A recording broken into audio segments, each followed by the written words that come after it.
So dito mga boss no ay kinating pa natin yung mga maninipis pang parte. Nang sa gayoy hindi tayo mahirapan sa pagkuha ng sukat dito sa papel. At sa tulong ng aking magandang may bahay ay ginuhitan na nga natin itong papel para makuha natin ng tamang sukat ng ating itatapan. Ginunting naman natin ng papel saka natin ginuhit naman dito sa flat sheet na ating itatapan. Ang flat sheet na to mga boss no ay scrap nga lang galing dun sa tinanggal natin sa sahig ng ating sasakyan. May mga parte naman kasing pwede pa kaya pinakinabangan na rin natin. At dito naman mga boss no ay gumamit nga tayo ng welding rod na 1.3. In order pa natin to sa Shopee.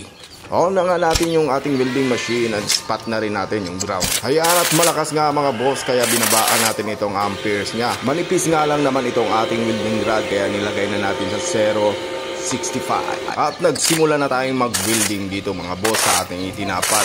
Sumubok din itong ating kumpareng pinsa na si Gino. Shout out sa'yo pare ko. Napakit ko mamuli. At ayan mga boss, okay na ang ating itinapal, pa-ispat-ispat lang tayo. At pagkatapos nga yan ay grinder na rin natin para malinis. At tsaka pininturahan, yan ang finished product. At pagkatapos yan mga boss ay gagamitan naman natin ito, ang body filler, masilya para kuminis. At shout out nga pala sa iyo Idol Mark Gigante Jr.